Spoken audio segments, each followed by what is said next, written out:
So I'm going to talk a little bit about this session, but I want to welcome up the gentlemen who are part of it.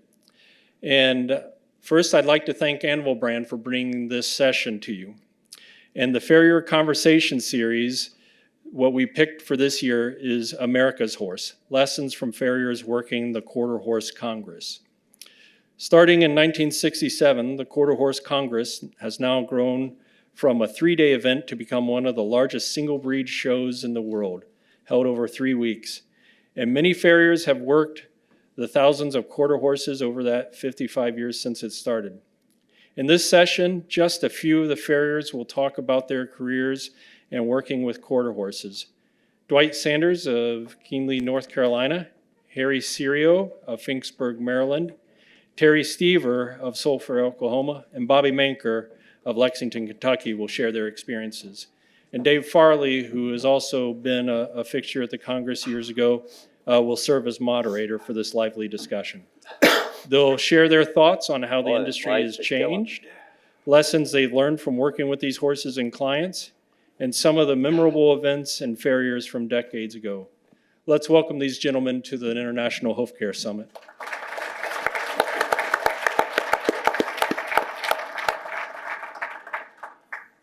Thanks for coming. This is an amazing crowd. We appreciate it. Just a little bit about the Quarter Horse Congress. I'm sure there's some out there that don't understand what it is.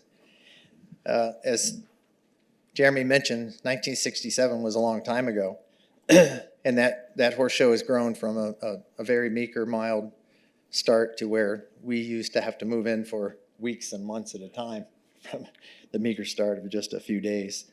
As the show grew, the areas that we needed to work also grew along with that. They moved us several different times. And it's the anatomy of a success as far as I'm concerned. That horse show really set the standards for a lot of things in the industry. One thing, or a few things that helped us is that that horse show taught us all to be better communicators with our clients because they were standing there waiting for us. They were in line waiting for these guys right here. And sometimes that line was 6 or 8 horses deep. Seriously, it was amazing what had happened there. We formed friendships that have lasted a lifetime. Our kids grew up together. We celebrated birthdays there.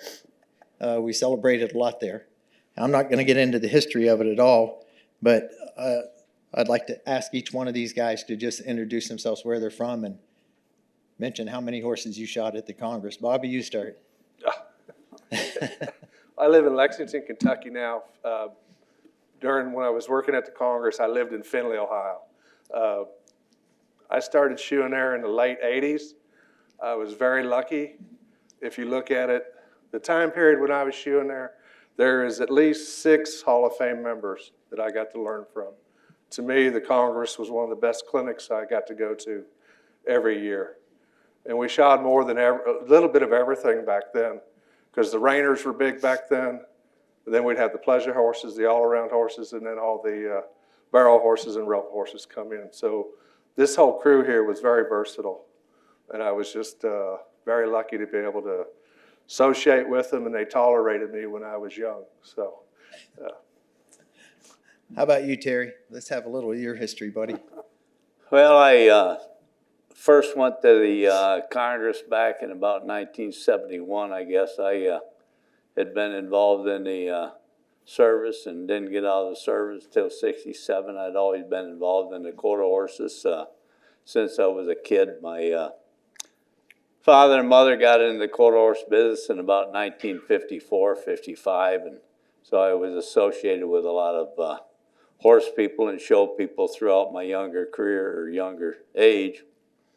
And all of a sudden, I got to shoeing for some people that had some real good quarter horses. I was a fresh kid out of school, but I'd had a lot of horse experience and rode horses and all that. And so one day somebody says to me, "God, you need to go to the Quarter Horse Congress." And at that time I was shoeing some horses for a fellow by the name of Blue Lanham, and about a year or so later, Noyes Evans moved up into that area. I was in Connecticut at the time, lived there for about 18 years, and Noyes had a reining horse that was going to the Congress, and he said, geez, he says, you going to go shoe it to Congress? I said, no. I said, I'm not going to shoe it to Congress. He says, well, I want you to go. He says, you shoe my horse. I worked for a fellow by the name of Bill Brown at that time that did a whole lot of quarter horses, and so I went there to kind of cover his bases and got to seeing guys and one thing another at that time, and I don't know, it just started from there, and every year I went there, and I think about 1974 is actually when I really started climbing underneath the horses there, and at that particular time, there was a fellow by the name of Jim McElroy that was in charge of it, and to go ahead and get the shoe at the Congress, actually under the tent where everybody was, you had to be basically invited. And I got the invitation to go ahead and go, and I don't know, the rest of it was history. I just ended up with a whole lot of good clients and met a lot of good guys, learned a lot of things, got to meet guys like Dwight that was there. Dwight and I shot horses side by side for, God, I don't know, probably 20-something years anyway. 27 years, I think. 27 years, and then Dwight left, and I don't know, I was still there, and of course, it changed over the years.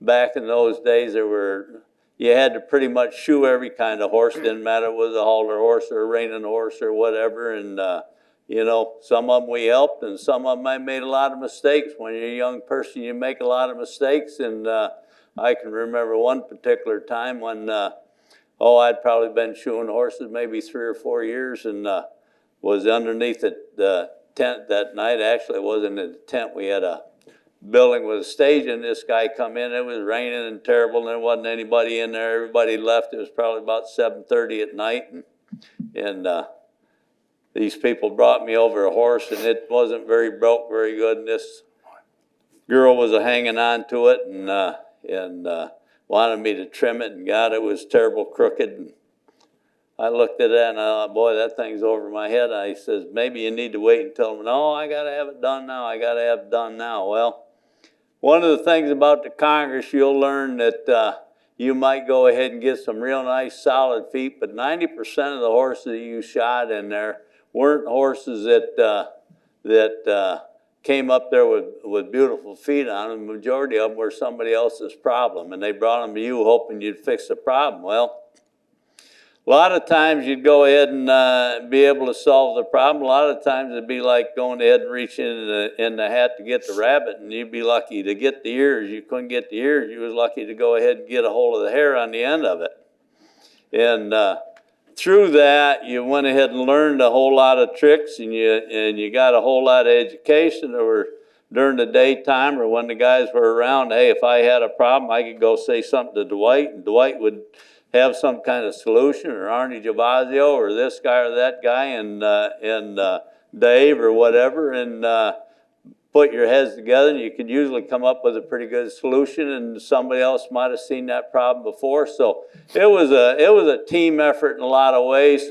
But anyway, on that particular night, a guy come in there, and I'd trimmed this horse's feet, and they were real long and hadn't been worked on for a long time, and I had made a few moves on him, was washing, and all of a sudden this guy come in, and he had another guy with him. He's an older guy, and he says to me, he says, "You trim that horse?"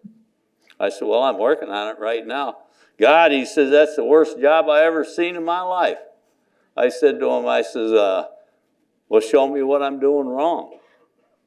"I ain't working on that horse." He says, "Yep. I said, "Well, if you ain't going to work on it or help me," I said, "get out of my shop." And I turned around and struggled with that thing probably another 45 minutes before I felt as though I was comfortable with what I got done. The one thing that I will say, there's a lot of ways you can go ahead and look at horseshoeing. One guy turns around and has a customer, and they say, "God, he's the best horseshoer in the world." "Why is he the best horseshoer in the world?" "He can shoe a horse in 15 minutes. Next guy comes along, he's cheaper. There's a whole lot of reasons that make guys good horseshoers, and I think the best thing to do is go ahead and have the right education, and go ahead and if you feel as though you're stuck somewhere, get around somebody that can help you out. And I've had some fantastic mentors. I worked with George Fitzgerald and Eddie Strain and guys over the years, all these guys through here. And I've had some fantastic clients, and every one of them have been a horse. So. All right, Terry. Thank So, you, Terry. So I grew up training and showing quarter horses. So when I decided to pursue a career in horseshoeing, when I got out of school, my career took off rapidly because I knew everybody in the business, and I just started shoeing some really good horses from the get-go. And I think the way the Congress is structured is that they have a group of official farriers, but any farrier can come in there. There's a spot for any farrier to come in there to work on their clients' horses that are there showing. So the first year that I worked there, I think was 1982, and I wasn't an official farrier. I was there shoeing some of my clients' horses. And all these guys liked me so good that they put in a request for me to be an official the following year. So I think I started in '83 as an official farrier, and I probably worked for about 10 years there, 10 consecutive years. And it's like Bobby and Terry said, and Dave, you know, we all started out as young guys. We learned from each other. We helped each other. If we had a problem, there was always somebody that would lend a hand to help you solve that problem. And it's like Dave said, you know, the horses were constantly coming in the shop. You know, the show, I think this past year there was 23,000 entries. You know, that's a lot of horses at one horse show in a 3-week time frame. So you can just imagine how busy the farriers are at that show.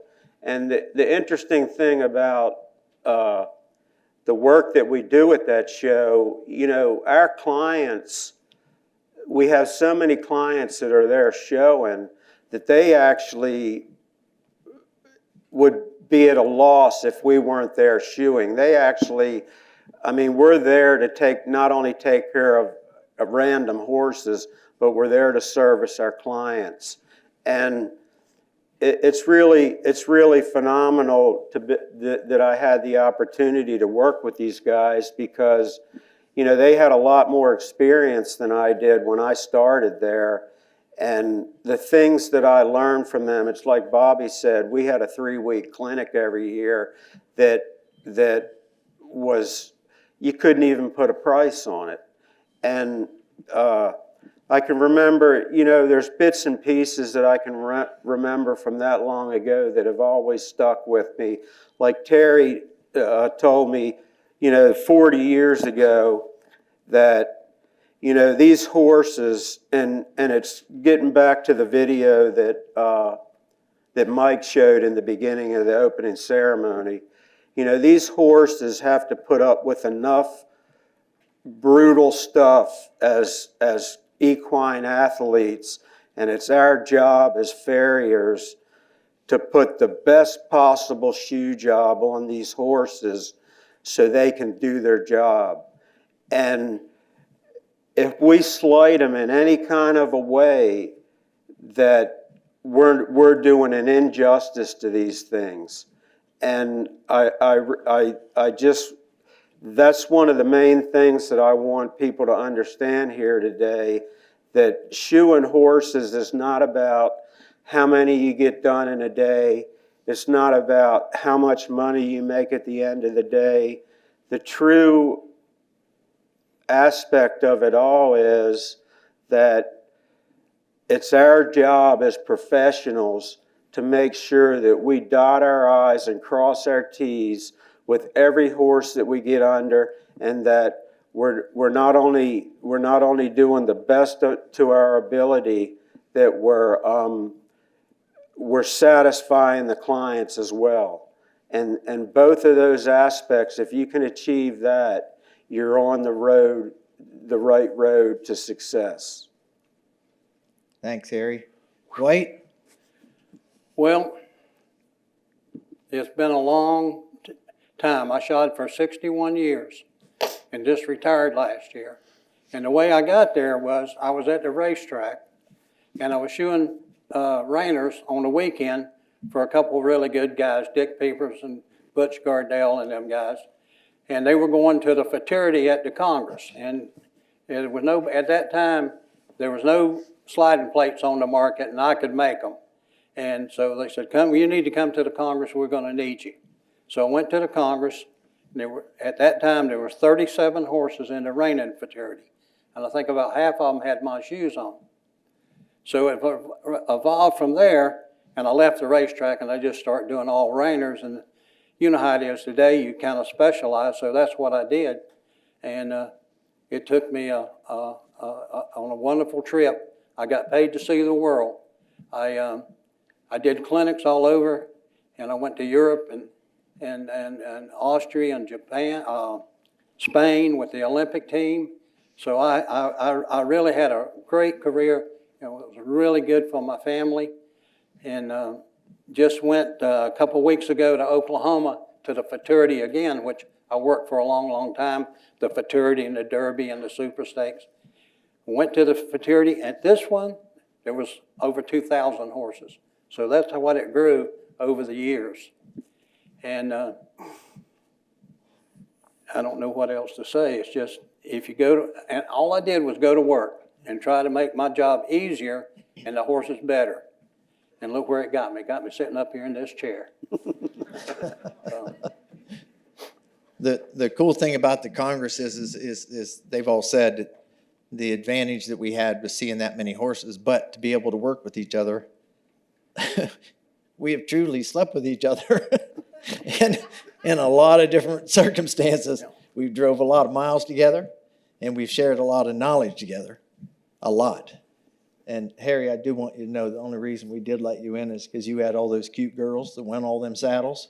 Harry's customers that win these classes. One time, this little girl won 3 saddles. So Harry paraded her right back through the Farriers shop with 3 saddles on top of that same horse. That was my horse. Oh, that was your horse. Well, you had a pretty girl leading it. Yeah.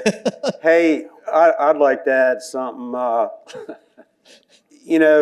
Shoeing quarter horses is, you look at it like you're specializing in a breed. You're shoeing quarter horses, but the reality of it all is the quarter horse is so versatile that every discipline that you can think of is trained and shown in the confines of the quarter horse breed, other than the long-footed disciplines. So you really have a couple different options if you're going to shoe quarter horses. You can specialize in one discipline, like the reining, like Dwight did. Terry shod reiners and Western pleasure horses and was the best in the business. But you don't have to necessarily specialize in one discipline.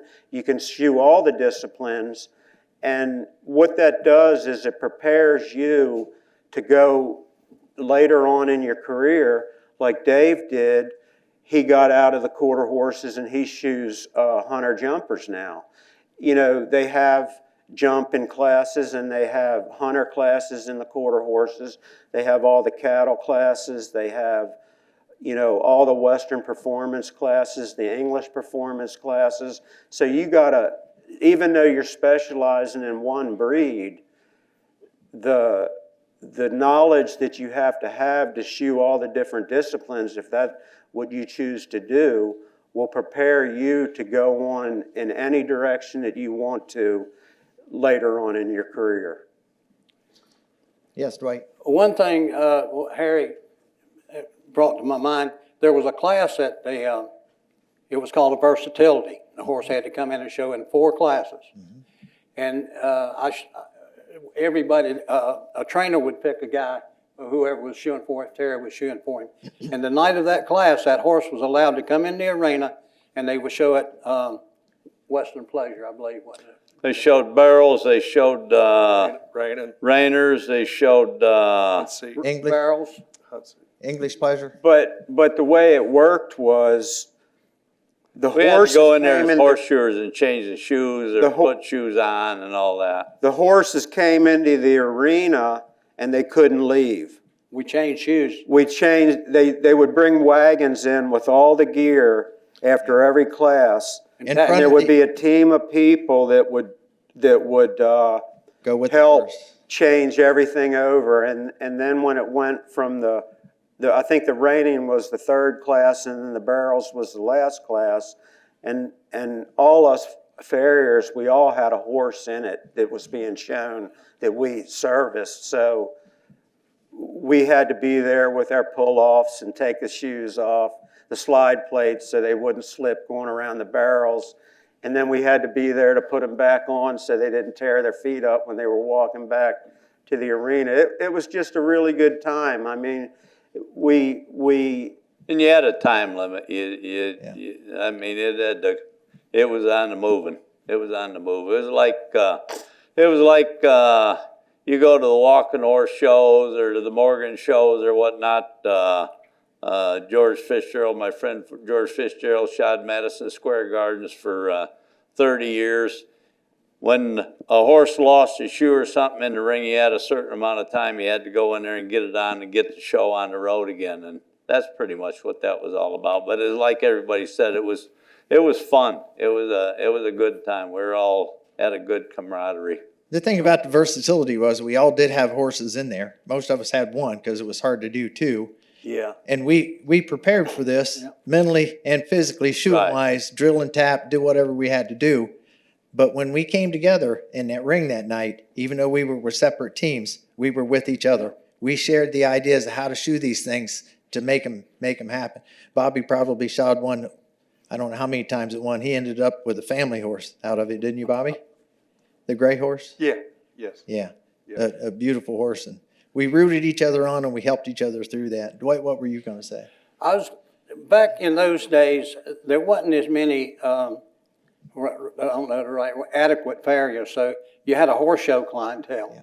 A lot of guys brought the horses to the show to get them shod because they didn't have anybody home. Yeah. And at the tent there, or the building that we were in, every horse that walked in, it might be a reiner, it might be a cutter, it might be a halter horse, but we had to be prepared to do whatever discipline that horse participates in. And it might be a quarter crack, it might be a bad tendon, a horse that was brushing these tendons. And we had to be prepared, and they tried to pick guys that knew how to handle the situations, not just somebody green. A guy come from California with a $200,000 horse, and it's a kid that's just getting started, is going to try to work on a quarter crack. Well, that could be a disaster. And they tried to prevent that by having us guys who were supposed to know what we were doing. And thankfully, I never saw anybody really get in any trouble there. We saved a lot of good horses. I saw a lot of horses come in, limping, lame, sore, that left a Went to the pen. lot better shape. But you had to be prepared to do about anything, any time of day or night, because we would start I've been out there at 5 o'clock in the morning to start because some kid was in a class and didn't get the horse shod before they left home. You'd be there at 10 or 11 o'clock working on a quarter crack, Terry. Yeah. It happened a lot of times. So we were there for 3 weeks. Yeah. Well, shoe selection was today the shoe selection out there that guys have to go ahead and put on horses is just phenomenal. I mean, the amount of handmade shoes that us guys used to do years ago was, I don't know, phenomenal. It just basically because you didn't have a lot of good shoe selections, so you had to make a lot of your shoes, quarter by 3/4, plain stamped. Probably not as many crease shoes as you see guys that they're in contests today. A lot of plain stamped shoes, 5/16 by 3/4, 7/8 by quarter. Reining horses was everything from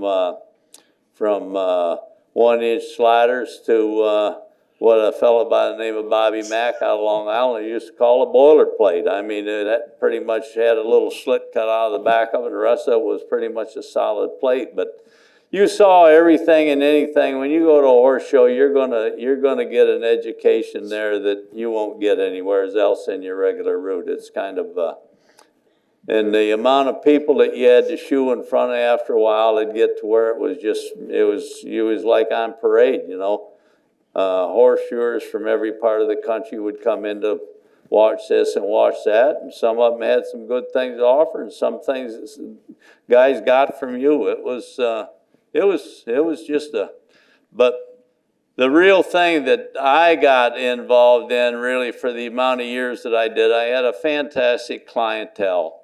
And my clientele, I'd have all my barns would end up at the Congress, and hey, they came due there. You had to do them. So I didn't go there just to go ahead and pick up other clients. It was one of those things that you had to be there to cover the clients that you had.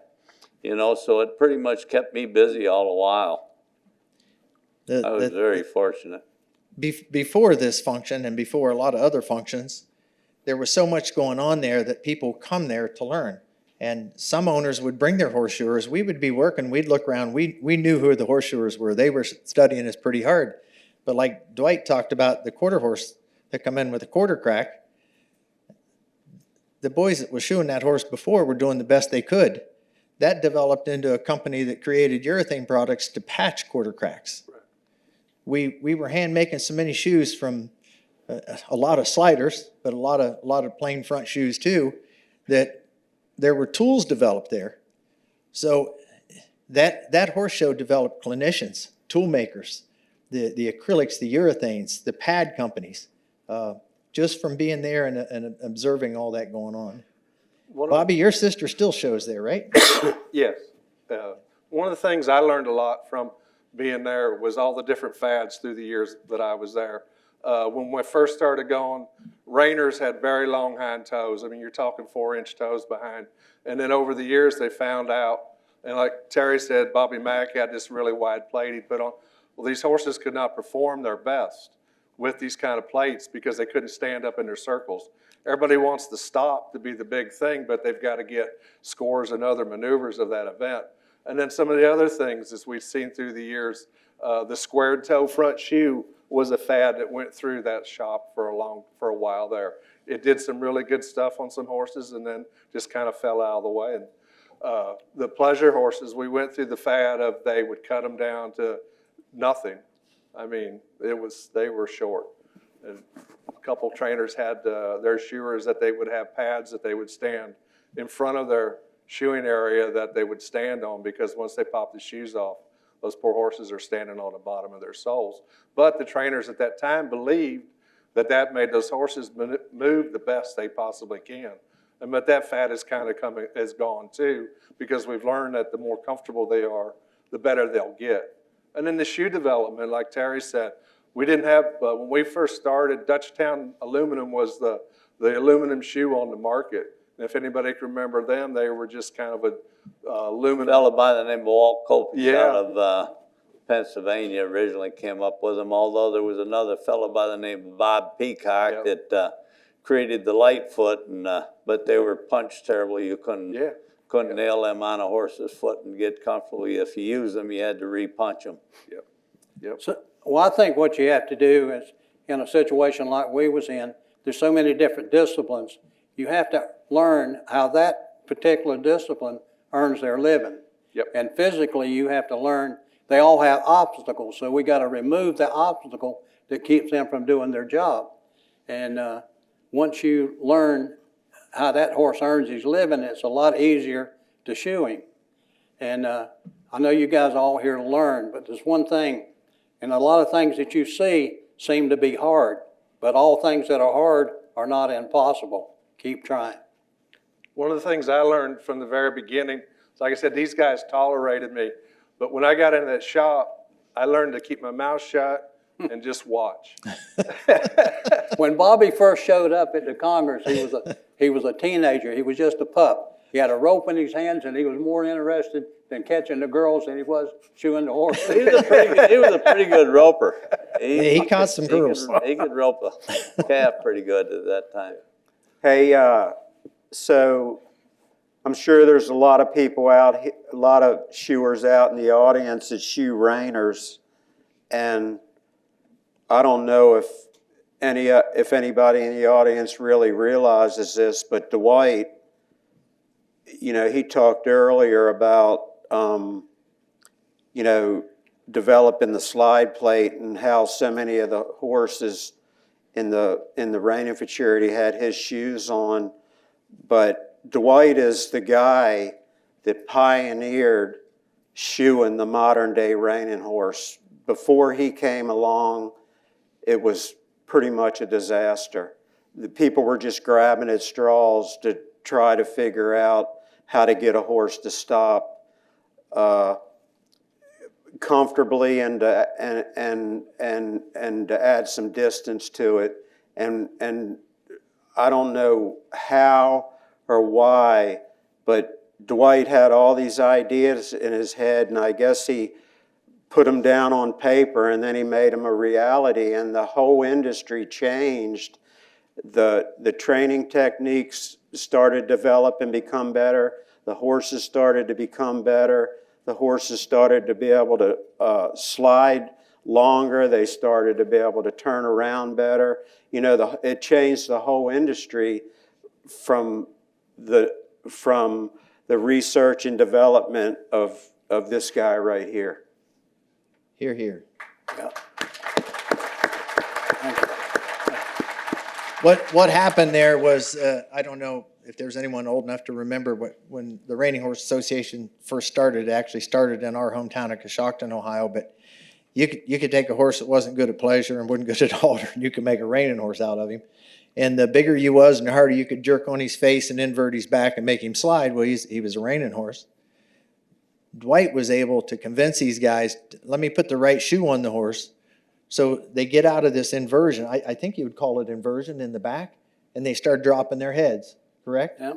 So it turned that discipline from just a runaway horse that could run a pattern into a very, very artistic, beautiful rhythm it's amazing if anyone could ever see that. Another thing, Dwight was in Oklahoma, was inducted into the National Reining Horse Hall of Fame in October. Something that's never been a Farrier in that. I flew out there and was That there was for a that. Dale Wilkinson Lifetime Achievement Award. Lifetime Yes. Achievement. Yeah, Lifetime Achievement Award. Dale Wilk, who was also That was a from Ohio. Lifetime Achievement Award, which is a horseshoer has never been put into that before. And let me Dale say, Wilkinson was one of the originators of the reining horse. horse. and that night they inducted me into that deal. My buddies, my lifelong buddies, had Jim Poor make me a knife and presented it to me. And that's, It's a pretty fancy knife. He didn't expect that. We took him out to dinner, and it was an amazing evening to celebrate a true friend that gave a lot of his knowledge to us and made us look pretty good in front of our clients because we were there doing our pleasure horses. Yeah. The help that we gave each other also eventually, when we got to know each other pretty well, turned into some fun, harmless pranks. Some we won't mention here. one, can I say? Yeah, you can say it. We had Arnie Gavazio from over in New Jersey.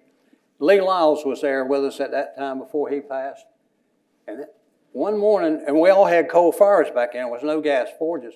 And we'd smoked the place up pretty good. And Arnie had some pretty smoky coal. And Lee Lyles and Terry got a bucket of water and run across the shop hollering, fire, fire, and throwed it right in his forge. Well, really, it was a little bit more than that. We stuffed his smokestack, and at that time, Arnie was shoeing out of a van and had the forge inside of the van. So we went ahead and stuffed his smokestack. So when he went in there and lit his fire up, it couldn't go out the stack. It all came into his deal. So that's when Lee run over there. But we pulled a lot of tricks on him. Lee painted his anvil one time pink, and boy, he was hot over that. Then one day it was Hang an real, anvil in real the cold, and he cross was ties. fixing to leave the Congress. And we turned around and got a box and filled it up with a bunch of Horse manure. horse manure and whatnot. It was pretty soupy around there, and turned around and put a piece of paper over the top of it, newspaper, and closed it up and stuck it underneath the Arnie's seat. He was off collecting money and then going to hit the road. Well, they got about the other side of Ohio, and who's got the dog crap on their shoes in there? They all get out, and finally he realized that we done stuffed the box underneath the seat, but we did a lot of those pranks all the time. Dave, can I tell them my stifle stabilizer? Yes, sir. You need to tell them about This this. is A a lot of little people bit- have never heard about a stifle. I know we all say we're going to write a book. One time I went at this stable, and this girl had a horse. His head was about that long. She could feed him in a barrel, and he could still look at you while he was eating. And his ears was about that long, and his back was swayed. And I shot him, and that weekend I was down at the park at a quarter horse show, and some trainers was sitting around, and she rode up on this horse, and I didn't really care if anybody know that I had shot him. And she's sitting there, and she said, "Say hello to your Uncle Dwight." I said, "Jeannie," her name was Jeannie Seymour, "I'm going to get you one day." In front of all your trainers. And she's sitting there, and she said, "Dwight, I don't know what you did to my horse, but I haven't had any problems with his stifle since you shot him." I said, "Well, there wasn't nothing to it, Jeannie." She said, "What'd you do?" I said, "I put stifle stabilizers on him." She said, "Well, you didn't charge me for them." I said, "Well, they were experimental, and I wanted to see if they'd work." So the next few times I shot the horse, I charged her $2 for stifle stabilizers. So one day I was at the barn, and she was back there saddling up, and she said, "Dwight, I don't know where those things are. I can't find them." I said, "They're up under the shoe where they belong. Leave them alone." And the vet was there, and he got to laughing so hard he gave me away, and I lost my $2 commission. So those stifle stabilizers, when you're in the jam and you got a horse that ain't moving right, just tell your customer you put stifle stabilizers on him, and I guarantee you they'll think he moved better. Yeah, that's for darn sure. We, everybody had a habit of leaving at the same time to go get a donut or a coffee or whatever. One day, it was a pretty fancy place where we were in the Channel 10 news building or Channel 4, I forget what it was. News crews were coming around, and Lee really liked to talk to the news people because they were going to put us on TV that night. Here come a good-looking girl, and Lee was just about ready to eat a couple great big donuts, so he stuck them behind his back. So I wish I could show you that picture, but he's standing there talking to this pretty girl with these two donuts behind his back. There was other things going on too, but we won't talk about that at the time. But another guy that was a head farrier there, Rich Cleveland, he left one day, and he was always pulling pranks. So when he left, I had a little 110 welder, and we all had a foot vise on our anvil stands. It was the old stands, kind of like the standardbred stand. So when he was gone, I turned his vise over and tacked his vise closed. So he come back in to make a pair of reining plates and hit that pedal and went off, and it flew up and hit him in the shin. Oh, he was some kind of... So then he had to get back with me.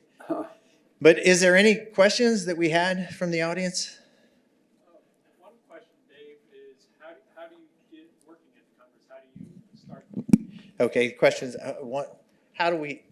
Go ahead, repeat it for them. Question that came in through the Hoover app is how do you get started there? If you're new to it, if you don't know any farriers, what advice? Just call the would head you have? farrier. Just call the head farrier. Yeah. Be Craig Harrison now, and just call him and tell him you got a horse at a shoe, and go there and do them. It's I think we all started off just doing our own customers in the beginning, and then once we got Jim McElroy and Mr. Wells and Rich Cleveland, the rest of them, you had to call and get a place.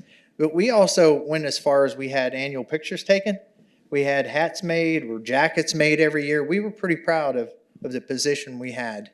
It was you know, we were the cream of the crop at that time, or thought we were, and we were the go-to place where everyone came to learn about what was going on, the bar shoes that were developed there. What these guys said about no products, I can't tell you enough how fortunate you are to be a farrier today with the products that have been developed, and it's just amazing. So much simpler, so much easier. We had to cut the bar stock before we started. Yeah, We buy bar stock in 20-foot lengths yeah. and cut it, and that's what, most of our stuff was handmade.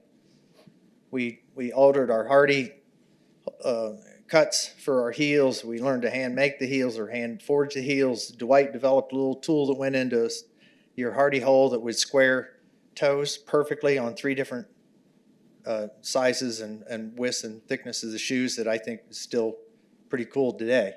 If you don't do anything, I mean, you could even do it cold if you had to, but it was pretty, so many products that were developed at that time. It was just absolutely amazing. So is there anything else there? How were you able to take 3 or 4 weeks off of your standard clientele? I know Terry said most of his clients already were going to the Congress. Yeah. But what about the rest of you folks that were all of your clients going to the Congress? Were you able to take 3 or 4 weeks off? I can answer that.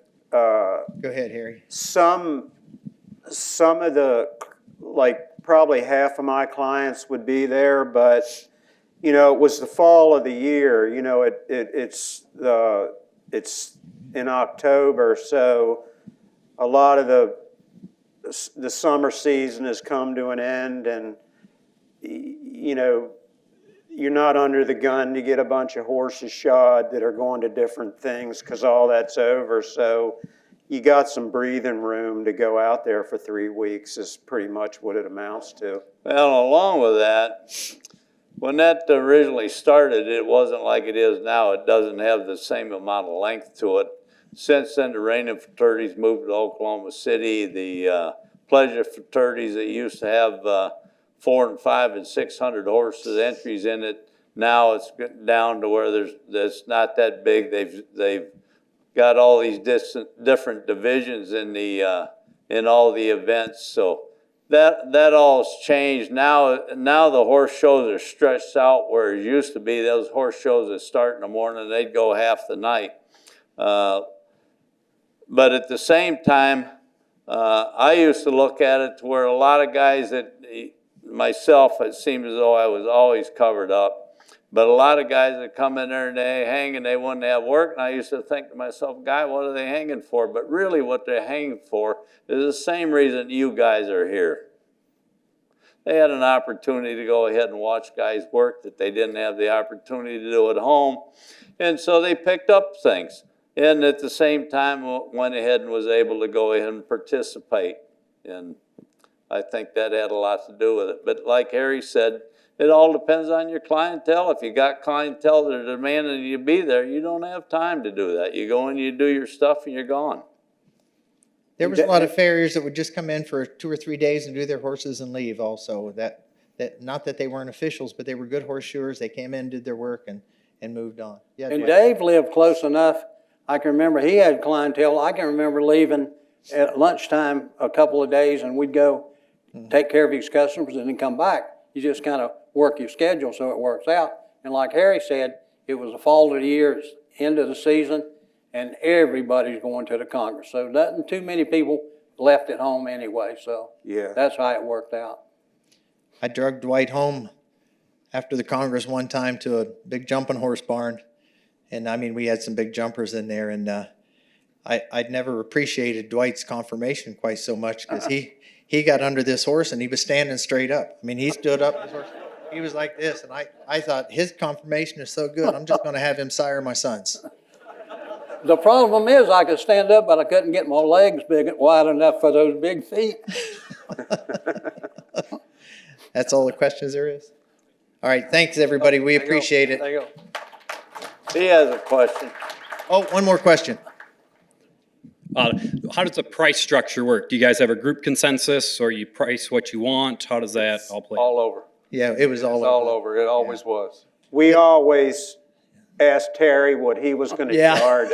And we then try to that's get what we close to it. charged. Because he was the highest. And when Dwight would do the reiners, we wanted to be competitive with Dwight too. Yeah.